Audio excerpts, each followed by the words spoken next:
Salam,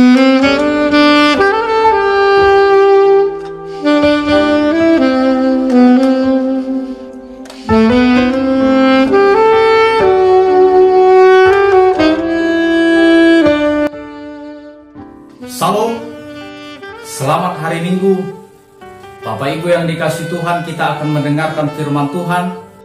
Sebelumnya kita bersatu di dalam doa. Kita berdoa. Tuhan Allah Bapa kami yang bertahta di dalam kerajaan sorga, kami mengucap syukur atas kehadiran-Mu di dalam kehidupan kami, sehingga kami boleh merasakan berkat yang melimpah di dalam kehidupan kami. Bapa di dalam surga, kami akan mendengarkan firman-Mu. Berkatilah hati dan pikiran kami, supaya firman-Mu boleh kami dengarkan dengan baik. Kami boleh mengerti akan kebenaran firman Tuhan, dan akan kami lakukan di dalam kehidupan kami. Terpuji dan termulia nama-Mu Tuhan. Di dalam Kristus Yesus kami telah berdoa dan mengucap syukur. Amin. Salam. Firman Tuhan dalam minggu kita, minggu pertama setelah Trinitatis, diambil dari Lukas pasal 12 ayat 13 sampai dengan ayat 21. Demikian firman Tuhan saya akan bacakan bagi kita. Bapak Ibu boleh mengikutinya di dalam hati. Orang kaya yang bodoh. Seorang dari orang banyak itu berkata kepada Yesus, "Guru, katakanlah kepada saudaraku supaya ia berbagi warisan dengan aku." Tetapi Yesus berkata kepadanya, "Saudara, siapakah yang telah mengangkat aku menjadi hakim atau pengantara atas kamu?" Katanya lagi kepada mereka, "Berjaga-jagalah dan waspadalah terhadap segala ketamakan. Sebab walaupun seorang berlimpah-limpah hartanya, hidupnya tidaklah tergantung daripada kekayaannya itu." Kemudian ia mengatakan kepada mereka suatu perumpamaan. Katanya, "Ada seorang kaya, tanahnya berlimpah-limpah hasilnya. Ia bertanya dalam hatinya, 'Apakah yang harus aku perbuat? Sebab aku tidak mempunyai tempat di mana aku dapat menyimpan hasil tanahku.' Lalu katanya, 'Inilah yang akan aku perbuat. Aku akan merombak lumbung-lumbungku dan aku akan mendirikan yang lebih besar. Dan aku akan menyimpan di dalamnya segala gandum dan barang-barangku. Sesudah itu aku akan berkata kepada jiwaku, jiwaku, ada padamu banyak barang, tertimbun untuk bertahun-tahun lamanya. Beristirahatlah, makanlah, minumlah, dan bersenang-senanglah.' Tetapi firman Allah kepadanya, 'Hai engkau orang bodoh, pada malam ini juga jiwamu akan diambil daripadamu. Dan apa yang telah kau sediakan, untuk siapakah itu nanti?' Demikianlah jadinya dengan orang yang mengumpulkan harta bagi dirinya sendiri, jikalau ia tidak kaya di hadapan Allah." Salam. Horas Mejua-jua. Bapak Ibu yang dikasihi Tuhan, pengajaran yang dilakukan oleh Yesus didengarkan oleh orang banyak. Dalam ayat 1 kita boleh melihat bahwa beribu-ribu orang berkumpul menyaksikan dan mendengarkan pengajaran yang dilakukan oleh Yesus. Pertama-tama pengajaran yang dilakukan oleh Yesus ditujukan kepada para murid. Karena para muridlah yang bersama-sama dengan dia yang akan mengabarkan kabar baik, kabar sukacita bagi semua orang. Tetapi setelah pengajaran yang ditujukan kepada para murid selesai, ada seorang dari antara orang banyak yang berkerumun itu berkata kepada Yesus, katanya di ayat yang ke-13, "Guru, katakanlah kepada saudaraku supaya ia berbagi warisan dengan aku." Jadi ternyata pembagian warisan tidak jarang menimbulkan permasalahan, tidak jarang menimbulkan konflik. Untuk itu yang berkata kepada Yesus, yang mau mendapatkan hak dan bagian dari warisan, dia menginginkan Yesus untuk memakai otoritasnya.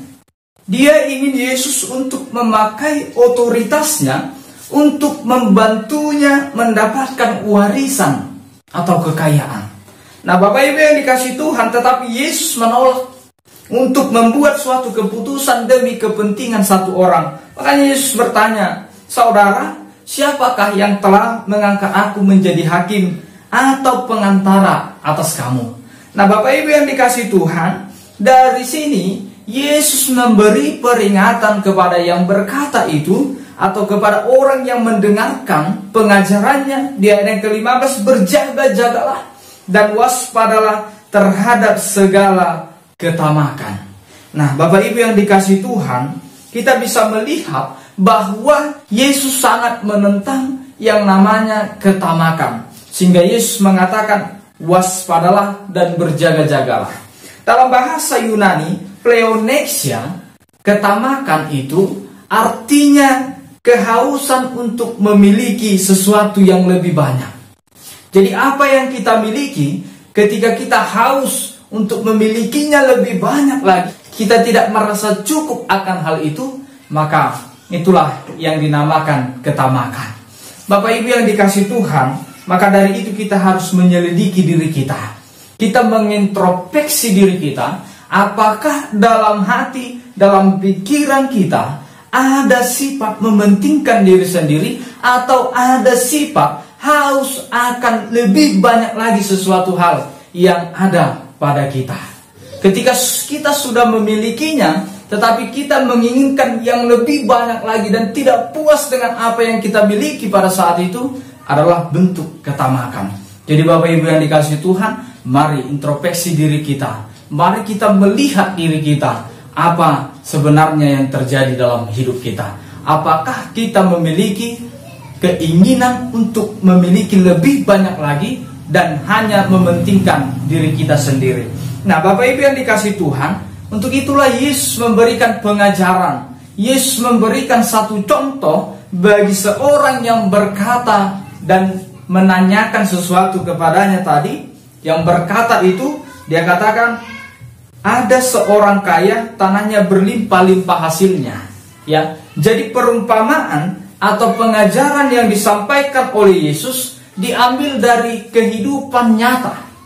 Ini adalah contoh dari kehidupan nyata, dan memang tidak sedikit yang demikian orangnya.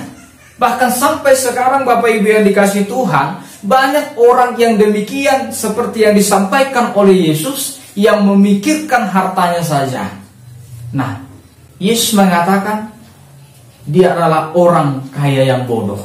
Bapak Ibu yang dikasihi Tuhan, orang tamak itu menjadi kebingungan. Dalam cerita yang disampaikan oleh Yesus, orang tamak itu menjadi kebingungan. Karena apa? Karena dia bingung akan kekayaannya. Mau ditaruh di mana kekayaannya? Hasil pertaniannya, hasil ternaknya sudah tidak ada tempat lagi. Untuk itu Bapak Ibu yang dikasihi Tuhan, kebingungan itu menghantui si orang tamak atau si orang kaya tersebut. Maka dari itu Bapak Ibu yang dikasihi Tuhan, dalam cerita Yesus ini, si orang tamak lalu bertanya, lalu membuat dirinya menjadi lega. Dia katakan di ayat yang ke-19, jiwaku ada padamu banyak barang. Jadi dia sudah tahu kemana dia akan tempatkan itu kekayaannya. Orang tamak dalam cerita Yesus membuat lumbung atau tempat penyimpanan hartanya. Dia merasa bahwa dia akan hidup, dia akan menikmati semuanya itu. Apa yang dia miliki, harta kekayaan itu, dia berpikir bahwa dia akan menikmatinya sampai selama-lamanya. Bapak Ibu yang dikasihi Tuhan, dia merasa bahwa jiwanya dapat dipuaskan oleh harta. Itulah ciri-ciri orang tamak.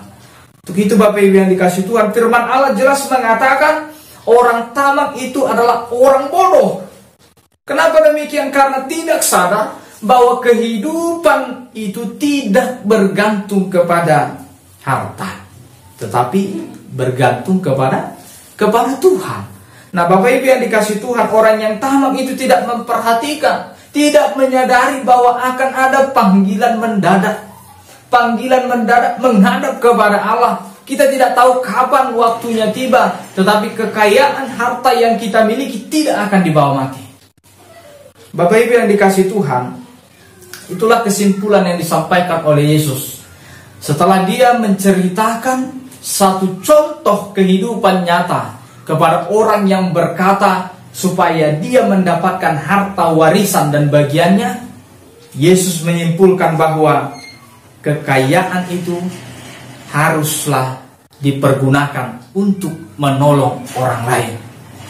Atau dengan kata lain di ayat 21, dia katakan bahwa orang yang mengumpulkan harta bagi dirinya sendiri akan mengalami kebingungan, akan mengalami banyak permasalahan, akan mengalami pikiran yang berat. Tetapi barang siapa yang kaya di hadapan Allah, dia adalah orang yang berbahagia. Nah, Bapak Ibu yang dikasihi Tuhan, dalam Matius pasal 6 ayat 19 sampai 20 sudah jelas bagaimana seorang Kristen mengumpulkan harta. Hendaklah mengumpulkan harta di sorga, bukan hanya harta di bumi. Karena harta di sorga adalah kekal, tetapi harta di bumi itu tidak kekal. Bapak Ibu yang dikasihi Tuhan, merasa cukup akan anugerah Allah yang diberikan bagi kita, itu adalah satu kekayaan. Ketika kita menerima anugerah daripada Tuhan, itu adalah harta kekayaan yang luar biasa yang Tuhan sudah berikan bagi kita. Nah, Bapak Ibu yang dikasihi Tuhan, untuk itu bersandarlah kepada Tuhan. Mari kita bersandar kepada Tuhan, bukan kepada harta kekayaan. Untuk itu firman Tuhan mengatakan bagi kita, jangan jadikan harta kekayaan menjadi batu sandungan untuk kita mempersaksikan kabar baik dan kabar sukacita. Bapak Ibu yang dikasihi Tuhan, dalam kehidupan kita tidak sedikit juga keluarga yang tidak harmonis, yang tidak beraturan, atau kita katakan berantakan. Karena apa? Karena bisa saja semua sibuk untuk mencari uang. Ya, untuk itu dalam Ibrani pasal 13 ayat 5 dikatakan, janganlah kamu menjadi hamba uang, dan cukupkanlah dirimu dengan apa yang ada padamu. Karena Allah telah berfirman, aku sekali-kali tidak akan membiarkan engkau, dan aku sekali-kali tidak akan meninggalkan engkau. Bapak Ibu yang dikasihi Tuhan, apa yang kita takutkan soal harta dan kekayaan? Bapak Ibu yang dikasihi Tuhan, berbicara soal ketamakan ini menghantui semua orang. Bukan hanya orang kaya, tetapi orang miskin juga dihantui oleh ketamakan. Karena apa? Karena ketamakan bagi orang kaya yang sudah mempunyai kekuasaan itu akan menimbulkan tindakan korupsi dan lain sebagainya. Ketamakan bagi orang miskin juga menimbulkan keinginan untuk memiliki yang sama dengan orang lain, memiliki lebih daripada orang lain, maka banyaklah terjadi pencurian, pembunuhan, perampokan, dan lain sebagainya. Maka dari itu Bapak Ibu yang dikasihi Tuhan, mari kita cukupkan diri kita. Mari kita syukuri apa yang sudah ada dalam hidup kita. Kita jauhi segala bentuk ketamakan. Maka dari itu firman Tuhan dalam minggu kita ini mengingatkan kita untuk senantiasa mensyukuri apa yang sudah Tuhan berikan dalam hidup kita, dan kita merasa cukup akan hal itu. Itulah yang dinamakan orang Kristen sejati. Bapak Ibu yang dikasihi Tuhan, sekali lagi bahwa Yesus tidak menginginkan ketamakan, tetapi Yesus justru menolak permintaan orang yang berkata dan meminta pertolongan untuk mendapatkan kekayaan. Karena Yesus tahu bahwa ketamakan itu membuat orang menjauh daripada Tuhan. Amin, kita berdoa. Tuhan Allah Bapa kami yang bertahta di dalam kerajaan sorga, kami mengucap syukur atas berkat dan kasih-Mu yang menyertai kami hingga pada saat ini. Kami boleh mendengarkan firman-Mu yang akan menjadi pedoman di dalam hidup kami. Bapa di dalam sorga, Biarlah kiranya firman-Mu menjadi penopang kami untuk melakukan setiap aktivitas kami. Berkati setiap kehidupan kami Bapa. Kami menyerahkan hanya ke dalam tangan pengasihan-Mu saja, sehingga kami tetap Engkau jagai dalam setiap langkah kaki kami, agar kami senantiasa melakukan firman-Mu dan melakukan yang terbaik demi kemuliaan nama Tuhan. Di dalam Kristus Yesus kami telah berdoa dan mengucap syukur. Amin.